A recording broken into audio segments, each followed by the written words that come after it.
Hello, আসসালামু আলাইকুম বন্ধুরা, কেমন আছেন সবাই? আশা করি অনেক ভালো আছেন। আমি অনেক ভালো আছি।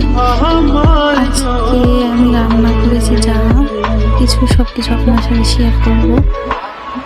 মুরগির গোশ রান্না করবো, বেশি কিছু না। অনেক ঠান্ডা, আজকে রোদ বের হয়েছে তো এমন কিছু।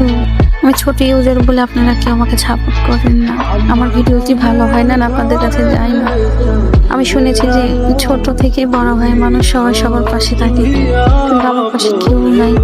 আমি ভিডিও ছাড়লে ভিউ হয় না, শেয়ার কিছুই হয় না। আপনারা কি বুঝতে পান না? প্লিজ সবাই আমাকে একটু শেয়ার করবেন, সাপোর্ট করবেন বেশি বেশি।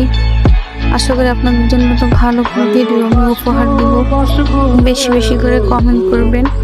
যদি খারাপ হয় তবুও ভালো করার চেষ্টা করবো। প্লিজ সবাই সাপোর্ট করবেন। আমার রান্না অলরেডি হওয়ার কাছাকাছি, আর অল্প একটু হয়ে যাবে, ব্যাস পড়ে গেল।